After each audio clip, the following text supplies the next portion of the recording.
3 पे देखिए, सदन के परिसर का तात्पर्य विधानसभा सभा कक्ष, दीर्घाएं, विधानसभा सचिवालय के नियंत्रण के कमरे, अध्यक्ष कक्ष, उपाध्यक्ष कक्ष, समिति कक्ष, विधानसभा पुस्तकालय, विधानसभा वाचनालय, पार्टियों के कमरे, विधानसभा सचिवालय के अधिकारियों के अधीनस्थ सब स्थान।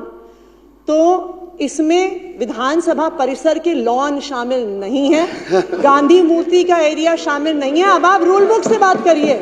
इसमें लीडर ऑफ ऑपोजिशन का कमरा शामिल नहीं है।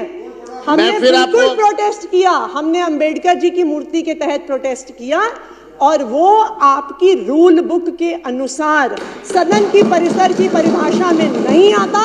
आपने हमें गेट के अंदर आने से रोका, गैर कानूनी तरीके से रोका, गैर संवैधानिक तरीके से रोका और रूल बुक के अनुसार नहीं रोका, कोई ऑर्डर नहीं पास किया। अब आप बैठिए, अब आप बैठिए, अब आप बैठिए, आपका विषय पूरा हो गया। अब मैं फिर स्पष्ट कर रहा हूं, ये चेयर की रूलिंग है और मैं इसको स्पष्ट कर रहा हूं। बैठ जाइए आप। सदन के जो डी है वो पूरी तरह स्थिति को स्पष्ट करता है। विपक्ष अगर रूलिंग को और रूल बुक को अन्यथा लेगा तो कोई भी सदस्य, पक्ष का या विपक्ष का, वो इसके लिए परिणाम के लिए जो है वो एक प्रकार से वो समझ ले कि इसका परिणाम क्या होने वाला है। मैं इस पर स्पष्ट कर दूं, सदन की सेवा से निलंबित। एक मिनट बैठिए आप, बैठिए आप, मैं बैठिए आप, बैठिए। सदन की सेवा से निलंबित सदस्य, मैं फिर पढ़कर बता रहा हूं, डी। आप बैठिए।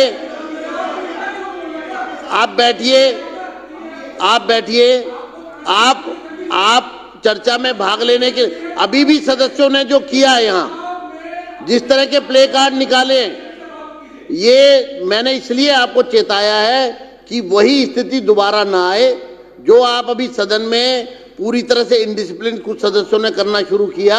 मैं उसके लिए स्थिति स्पष्ट कर रहा हूं कि सदन की सेवा से निलंबित सदस्य सदन के परिसर में प्रवेश से मैं फिर चेतावनी दे रहा हूं, आप सदन को ठीक से चलने दें। मैंने रूलिंग दे दी है और ये रूलिंग सदन से निलंबन अर्थात आपको सदन के परिसर का परित्याग करना होगा। अब मैं आगे की कार्यवाही प्रारंभ कर रहा हूं और अगला विषय है श्रीमती रेखा गुप्ता, माननीय मुख्यमंत्री वित्त मंत्री द्वारा दिनांक 28 फरवरी 2025 को प्रस्तुत राष्ट्रीय राजधानी क्षेत्र दिल्ली सरकार से संबंधित भारत के नियंत्रक एवं महालेखा परीक्षक का सार्वजनिक स्वास्थ्य अवसंरचना और स्वास्थ्य सेवाओं का प्रबंधन पर निष्पादन लेखा परीक्षा प्रतिवेदन वर्ष 2024 का प्रतिवेदन संख्या 3 के संबंध में सदस्य चर्चा में भाग लेंगे। अध्यक्ष जी, मेरे आपसे करबद्ध प्रार्थना है, इनको 10-11 साल का भी आप भूल नहीं पा रहे हैं और इस सदन की कोई मर्यादा है। यदि अरे मैं बता रहा हूं तुम्हें, सुनाओ, ये तो अध्यक्ष जी का तुम्हें धन्यवाद करना चाहिए। जिस दिन मैं चेयर पे बैठा ना, मैं तुम्हें तुरंत बाहर निकालूंगा। क्या है ये सदन? ये मच्छी बाजार नहीं है, ये तुम्हारा सदन नहीं है। दिल्ली के लोगों ने हमको चुन के भेजा। ये प्ले कार्ड दिखाना क्या है? अध्यक्ष महोदय, आप चेतावनी देवे, दोबारा कोई प्ले कार्ड नहीं दिखाना चाहिए। ये बहुत गलत तरीका है। क्या है ये? रुको, अभी हम बताएंगे कैसा हाउस चलता है। सुश्री आतिशी जी। धन्यवाद अध्यक्ष महोदय कि आपने आखिरकार हमें बोलने का मौका दिया इस महत्वपूर्ण मुद्दे पे। मैं इस बात को देख के बहुत खुश हूँ। आज सीएजी पे बहुत बात हो रही थी। सीएजी की रिपोर्ट है, बीजेपी ने नहीं बनाई है, सीएजी की रिपोर्ट है। सीएजी की रिपोर्ट है तो सही ही होगी। जो भारतीय जनता पार्टी को पिछले 4 दिन में मैंने सीएजी के प्रति आस्था रखते हुए देखा है, ये मैंने पिछले 15-20 साल के भारतीय जनता की पार्टी के इतिहास में इतनी आस्था भारतीय जनता पार्टी को कभी रखते हुए नहीं देखा। मुझे खुशी है इस बात की कि सीएजी की रिपोर्ट पे आज चर्चा करने की कोशिश हो रही है, क्योंकि जब देखिए मुझे बहुत खुशी है सीएजी रिपोर्ट पे चर्चा हो रही है।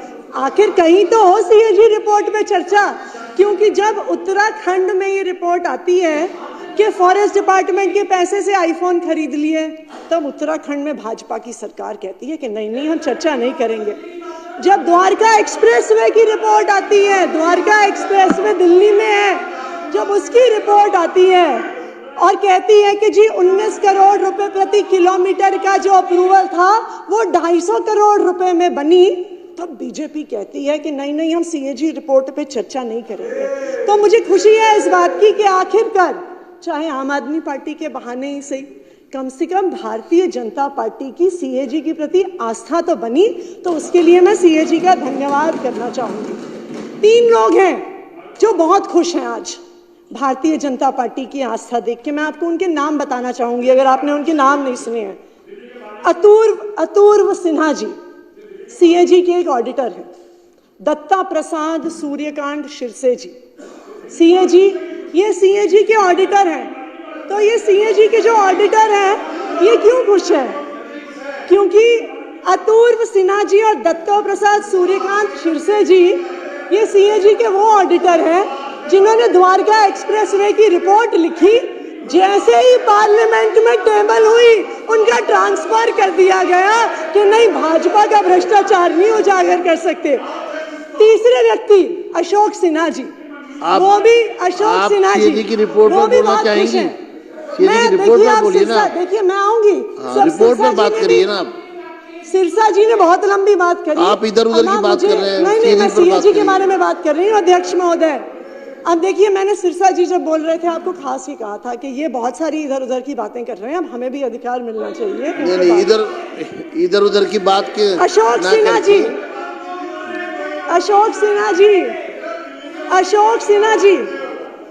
जिन्होंने आयुष्मान भारत की सीएजी रिपोर्ट लिखी। अभी मारवा जी ने थोड़ी देर पहले, सुन लीजिए हमने भी आपकी बात सुनी। बहुत सारी चीजें बाकी हैं होनी। अरे सुन ली, हम मुझे पता है आप तो नहीं सुन रहे हैं। अरे आप शांत रहिए, आपको हमारा जवाब तो चाहिए। कर्नल जी आप बैठिए। दीपक जी, तो ये अभी मारवा जी कह रहे थे कि वो मुख्यमंत्री जी को बधाई देना चाहते हैं कि उन्होंने पहली कैबिनेट में आयुष्मान भारत को दिल्ली में लाने की योजना पास करी, कि जो कमियां आम आदमी पार्टी की सरकार ने स्वास्थ्य मॉडल में करी थी वो आयुष्मान भारत पूरा करेगा। बिल्कुल सही बात है। आयुष्मान भारत सिर्फ एक योजना नहीं है, चमत्कारिक योजना है। बिल्कुल, मैं बताती हूँ, ऐसी चमत्कारिक योजना है, ऐसी चमत्कार, बिल्कुल दीपक जी सुनिए, ऐसी चमत्कारिक योजना है। बैठिए। ऐसी चमत्कारिक योजना है, 88,000 मरीजों का मरने के बाद इलाज कर दिया, ये सीएजी की रिपोर्ट बताती है। ये आप ऐसी चमत्कारिक योजना है, 2 लाख से ज्यादा पेशेंट की डिस्चार्ज के बाद सर्जरी करा दी। ऐसी चमत्कारिक योजना है, ऐसी चमत्कारिक योजना है कि जो है सीएजी की रिपोर्ट से भाग रहा है, अलग-अलग अस्पताल और रिपोर्ट पे चर्चा नहीं कर रहा, ये ठीक नहीं है। अब आप लोग आपको मैं फिर कहना चाहूंगा सीएजी पर बात करिए। 3 दिन से सीएजी पर बात करिए। 4 दिन से 2 अध्यक्ष महोदय 2 सीएजी रिपोर्ट पे चर्चा हुई है। 2 सीएजी रिपोर्ट पे चर्चा हुई है। मैंने जब, और जो अध्यक्ष महोदय पढ़ लीजिए दीपक जी, सीएजी की रिपोर्ट पढ़ लीजिए, अभी बहुत आस्था दी आपने जो CAG की तथ्य आतिशी जी ने रखे हैं वो तथ्य अभी आप हमसे कह रहे थे गुमराह सदन को गुमराह करने वाले हैं। ये सारे तथ्य भाजपा वाले को आपने यहाँ रखा है, इनका कोई ऑथेंटिक वो नहीं है वाले कह रहे और थे ये राजनीति से प्रेरित आपके वक्तव्य का हिस्सा है। अध्यक्ष जी, पंजाब में से पैसा लेते हैं, मेरा ये अनुरोध है, पंजाब में पैसा लेते जो हैं, तथ्य गुमराह करने वाले हैं पैसा लेते हैं, को सदन की कार्रवाई से हटाया जाए। अध्यक्ष जी, पंजाब में पैसा लेते हैं इस नाम से, ये आयुष्मान भारत का पैसा पंजाब में लेते हैं, वहाँ जाके उन्हें हॉस्पिटलों में देख के आते हैं और यहाँ के कहते हैं बुरा। सर जी बैठ जाइए, बैठिए बैठिए बैठिए बैठिए बैठिए आप बैठिए सिरसा जी, दो सीएजी रिपोर्ट अभी टेबल हुई, सीएजी से संबंधित बात रिपोर्ट के समय तो हम बाहर थे और अध्यक्ष महोदय इनको शांत करा दीजिए। अध्यक्ष महोदय, दो सीएजी की रिपोर्ट इस हाउस में प्रस्तुत हुई, दो सीएजी की रिपोर्ट इस हाउस में प्रस्तुत हुई। जब पहले दिन, अरे करनैल जी, दुनिया में बहुत सीएजी की रिपोर्ट से एक कपिल पर्ची पकड़ा दीजिए इनको, एक पर्ची पकड़ा दीजिए इनको इस मुद्दे पर। अध्यक्ष महोदय, दो सीएजी की रिपोर्ट इस हाउस में प्रस्तुत हुई। अरे बैठ जाइए बैठ जाइए।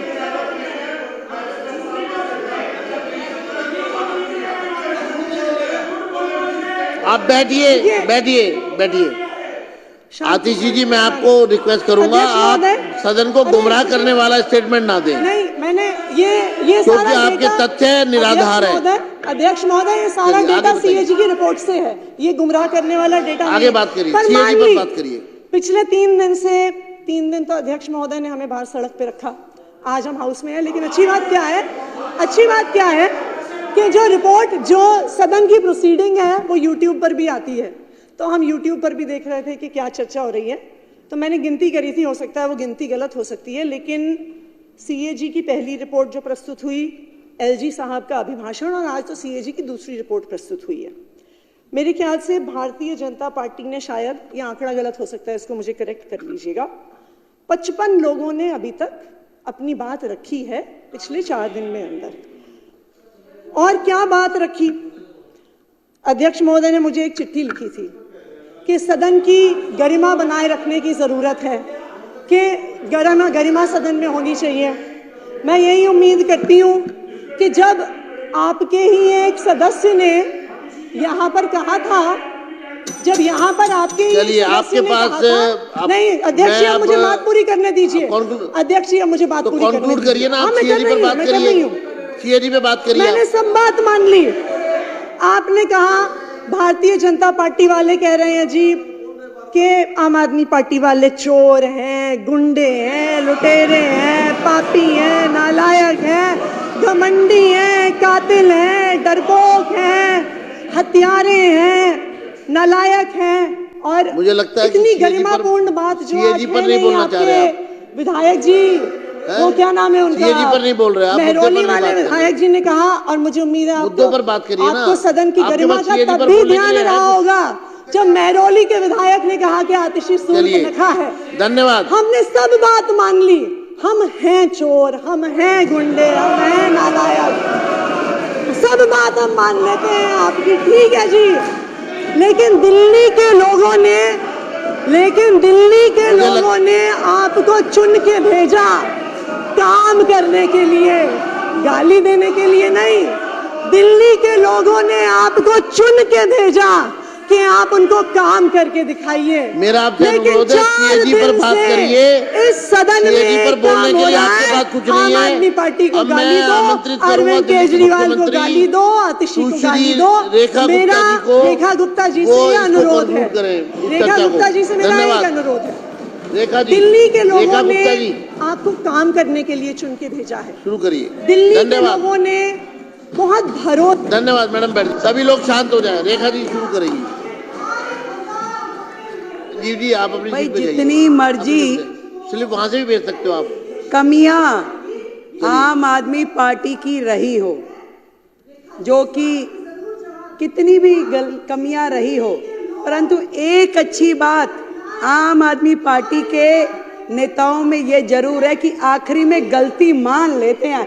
एक बार जोरदार तालियां। आज स्वयं आतिशी बहन ने कहा कि हम बाकी सारी चीजें जो उन्होंने एक्सेप्ट करी, आप सबने जो कही बहुत बढ़िया बात है।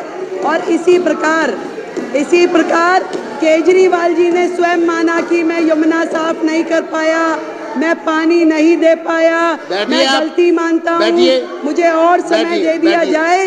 ये बहुत अच्छी बात है कि आखिरी में आकर के अपनी गलती मान लेना भी एक गलती का सुधार है।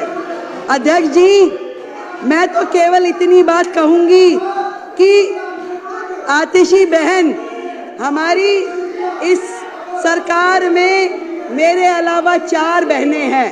मुझे चिंता होती है आतिशी जी की, बहन है हमारी, कि आतिशी जी आप केजरीवाल साहब का इतना साइड ना लीजिए, इतना साइड ना लीजिए। और आपसे कहना चाहूंगी कि तू इधर उधर की ना बात कर, तू इधर उधर की ना बात कर, ये बता कि काफिला कैसे लुटा। और आज केजरीवाल जी आपको यहाँ फंसा के न जाने कौन से बिल में घुस गए हैं। जब वो स्वाति मालीवाल को अपने घर में बुला करके उसके साथ दुर्व्यवहार कर सकते हैं, तो आतिशी जी आप भी कोई दूर नहीं है। कल को आपके लिए भी कोई घटना दुर्घटना ना हो, इस बात की मुझे चिंता है। जब स्वाति मालीवाल के साथ कुछ हो सकता है, उसको घर में बुला के राज्यसभा सांसद को, आतिशी जी आप हमारी बहन है, मुझे चिंता है आपकी, आपको ध्यान रखना चाहिए। बैठिए, मुझे कार्रवाई, मैं चेतावनी देता हूँ विपक्ष को। अध्यक्ष जी, सीएजी की चर्चा पर, अध्यक्ष जी, सीएजी की रिपोर्ट पर, अब मेरी बारी में ये लोग ऐसे बोलेंगे, और मुख्यमंत्री थोड़ी सभ्यता रखनी चाहिए, करने दीजिए, थोड़ी सभ्यता रखें। आप साथी हो हमारे, थोड़ी सभ्यता रखें। बात ये भी नहीं है कि अस्पताल में हेल्थ विभाग के द्वारा जो बजट दिया गया वो उपयोग हुआ कि नहीं। बात ये भी नहीं है कि कितने बेडों की जरूरत थी और कितने मिले।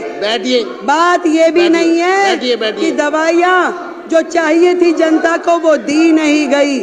बात ये है कि जो दिल्ली के लाखों लोग इनके अस्पतालों की वजह से धक्के खाते खाते दुखी हुए, उसके जिम्मेवार ये आम आदमी पार्टी के लोग हैं।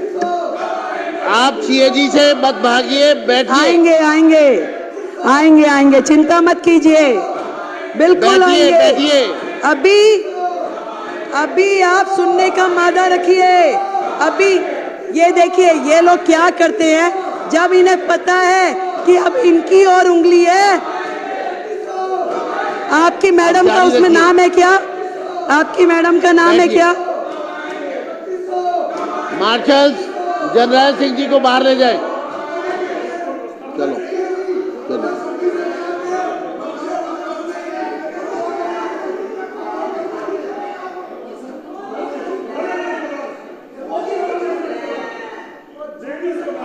धन्यवाद, धन्यवाद अध्यक्ष जी, धन्यवाद, धन्यवाद। इस तरीके से हाउस का समय बर्बाद करना असल में तो इनकी नीयत ही नहीं है। इन्हें मालूम है कि ये जो रिपोर्ट, अभी तो केवल मात्र 2 रिपोर्ट सदन पटल पे लाई गई हैं, तो इनके होश उड़ गए हैं। पूरे के पूरे अखबार, पूरा मीडिया, पूरे चैनल्स रोजाना सुबह से शाम तक इनके काले चिट्ठे खोलते हैं और ये सोच रहे हैं कि बाकी की 12 आ जाएगी तो इनका क्या हाल होगा, क्योंकि ये पूरी तरीके से सर तक भ्रष्टाचार में डूबे हुए हैं। केवल ध्यान डाइवर्ट करने के लिए अलग अलग प्रकार के मुद्दे लेकर के आते हैं। मैं आपको अध्यक्ष जी बताना चाह रही थी कि सिर्फ ये विषय नहीं है कि जो अस्पताल में बजट कम यूज हुआ, कोविड के समय बजट कम यूज हुआ, कम बिस्तरों का उपलब्ध कराए गए।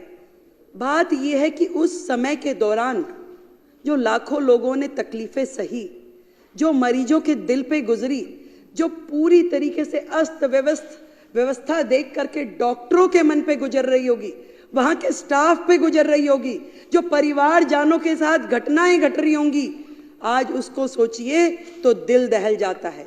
शर्म आनी चाहिए उनके माननीय विधायक को कि जब अशोक गोयल जी कोविड की चर्चा कर रहे थे, परिवारजनों के मरने की बात कह रहे थे, शमशान घाट पे जगह नहीं मिल रही, ये बातें कह रहे थे, तो वो विधायक मुंह खोल के जो हंस रहे थे। शर्म आनी चाहिए। मैं आज इस सदन के माध्यम से ये पूरा का पूरा दिल्ली सरकार का स्वास्थ्य विभाग और दिल्ली सरकार के अस्पताल स्वयं बीमार हैं, खुद ही बीमार हैं, इसको इलाज की जरूरत है। पहले एक एक उनका डिपार्टमेंट, एक एक चीज, डॉक्टर बेबस है, पूरी व्यवस्था बेबस है। आपदा के पिछले ये 10 साल स्वास्थ्य के नाम पे केवल भ्रष्टाचार हुआ है अध्यक्ष जी, केवल भ्रष्टाचार। केवल वो मुद्दे नहीं हैं जो इस सीएजी की रिपोर्ट में है। बात यही खत्म हो जाती तो और बात थी, बात तो अभी शुरू हुई है, अभी तो इनके काले कारनामे खुलने शुरू हुए हैं। आज जब मैं अधिकारियों के साथ बैठी और मैंने उनसे पूछा कि बताइए भाई क्या है, तो मुझे ये समझ में आई कि मरीजों को नकली दवाइयां और नकली मरीजों को असली पेमेंट की गई उनके नाम पे असली पेमेंट की गई। और मोहल्ला क्लिनिक की तो जो हालत है, मोहल्ला क्लिनिक की तो ये हालत थी जहां मरीज भी नकली, जहां पे टेस्ट भी नकली, जहां दवाइयां भी नकली, परंतु एक चीज असली रही, पेमेंट असली हुई है, बाकी सब कुछ नकली। कितने मरीज आते हैं, अस्पताल बंद में भी पेमेंट हो जाती है, करोड़ों रुपए की मोहल्ला क्लिनिक के नाम पे पेमेंट हुई, परंतु उसकी कहीं से कहीं तक कोई भी अकाउंटेबिलिटी नहीं है।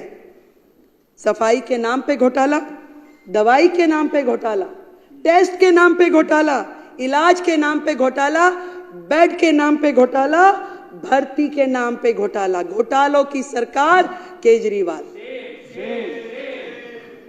ना डॉक्टर, ना नर्स, ना पैरामेडिकल हमारा स्टाफ। कितनी कमियां हैं वो मेरे बाकी के साथियों ने बताई।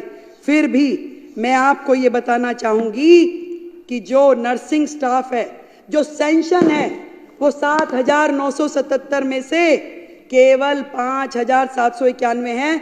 2,186 नर्सिंग स्टाफ की सीट्स आज भी वेकेंट है। आप मानिए कि अस्पताल में यदि 2,000 नर्सों की कमी है तो उन अस्पतालों की क्या स्थिति चल रही होगी।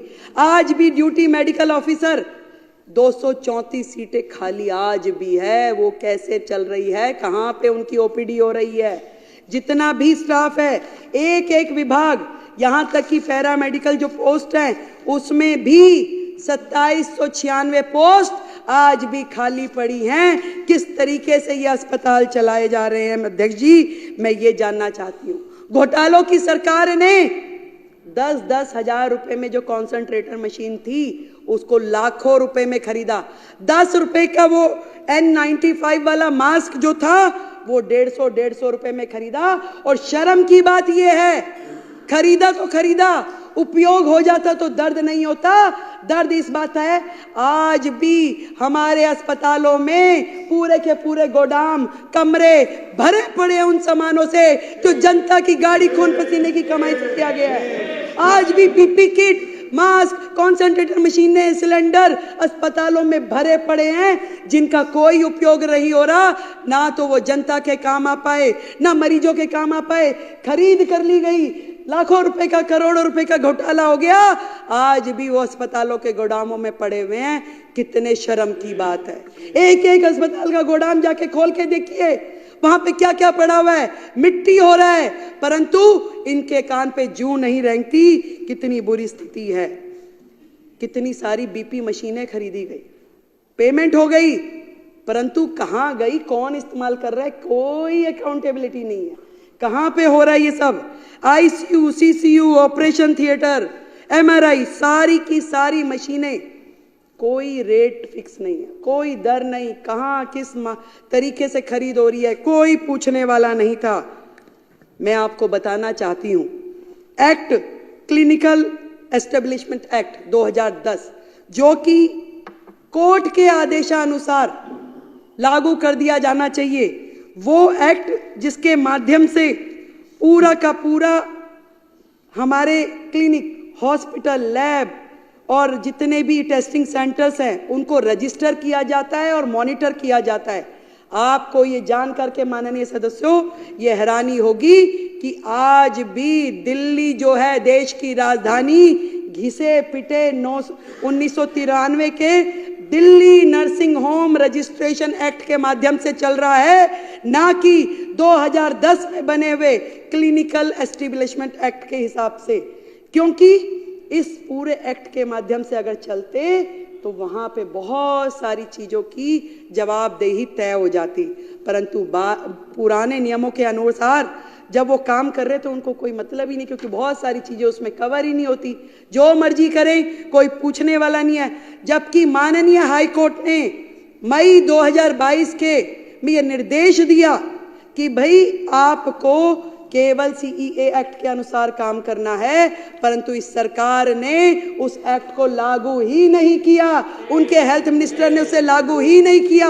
और आज इस सदन के माध्यम से मैं बताना चाहती हूं कि हम अगले हाउस में सबसे पहले इस एक्ट को, जो क्लिनिकल एस्टेब्लिशमेंट एक्ट 2010 है, इसको लेके आएंगे और सारे आगे के निर्णय उसी एक्ट के माध्यम से लिए जाएंगे। इस सरकार का तो भगवान ही मालिक था और शायद भगवान ने इसीलिए इनको इनका फल भी दे दिया। हाई कोर्ट ने बार बार रिकमेंडेशन दिया, अनेकों बार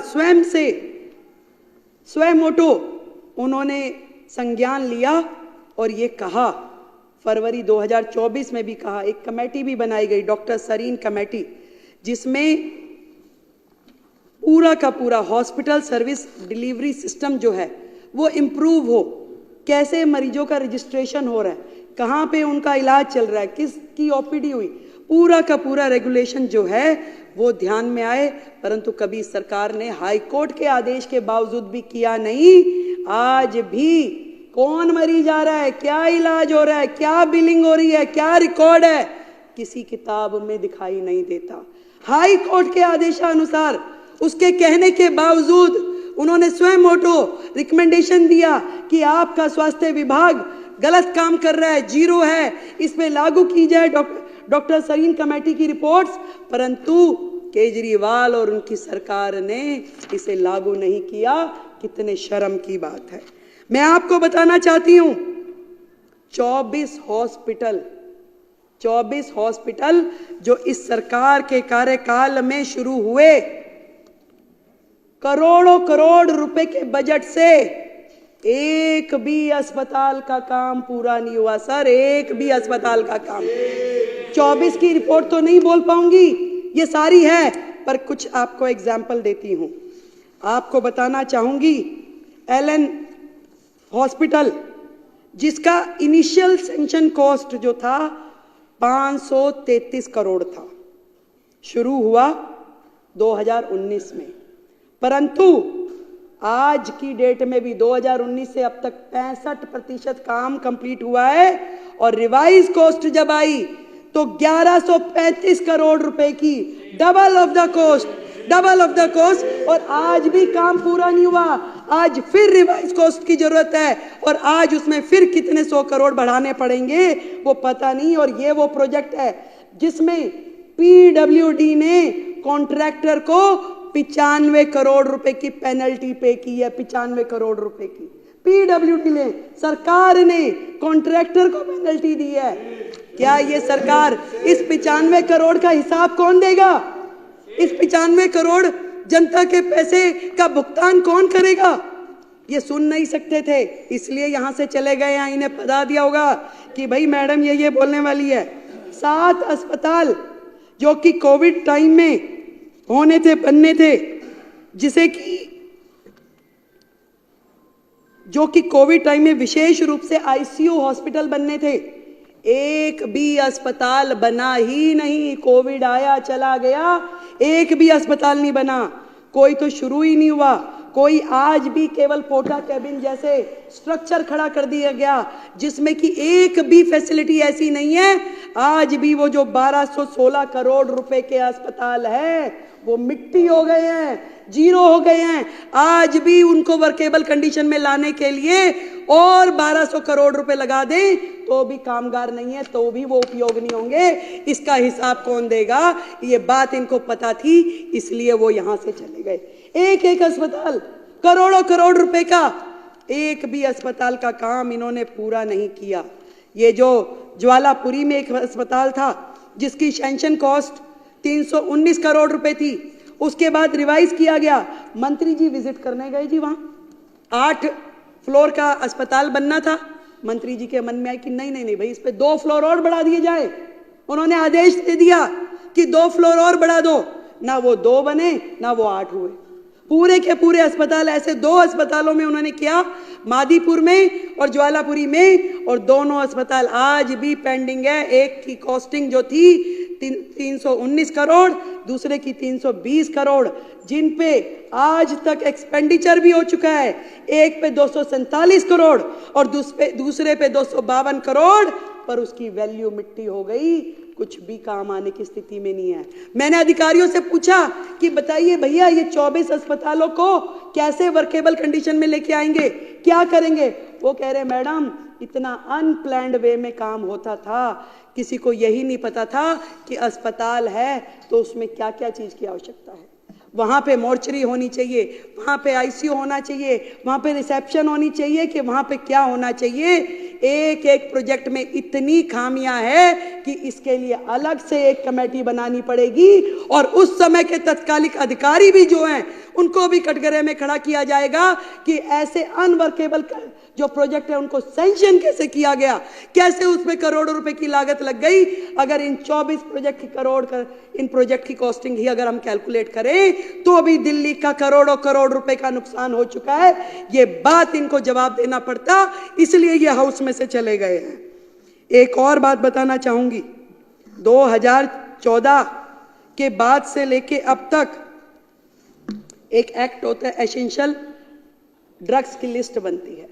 सरकार वो लिस्ट बनाती है कि आपके जितने भी लोकल प्रिक्योरमेंट जितनी हो वो उसके माध्यम से हो, वो दवाइयाँ जो है उस रेट पे और वो दवाइयाँ खरीदी जा सके। 2000 के बाद से इन्होंने एसेंशियल ड्रग लिस्ट बनाई ही नहीं, उसी लिस्ट पे काम करते रहे। जबकि किसी राज्य में वो 1 साल में रिवाइज होती है, किसी में 2 साल में होती है, परंतु होती जरूर है। उसको ऐसा नहीं होता कि सालों साल चलाए रहो।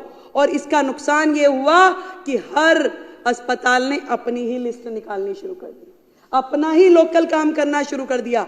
और उसमें आप सोचिए कि कितना घोटाला हुआ होगा, जो कि अभी सामने आना बाकी है, सामने आना बाकी है। कोई इनकी सेंट्रल परचेजिंग नहीं, हर अस्पताल को छूट है कि भैया अपना कीजिए जो आप करना चाहते हैं।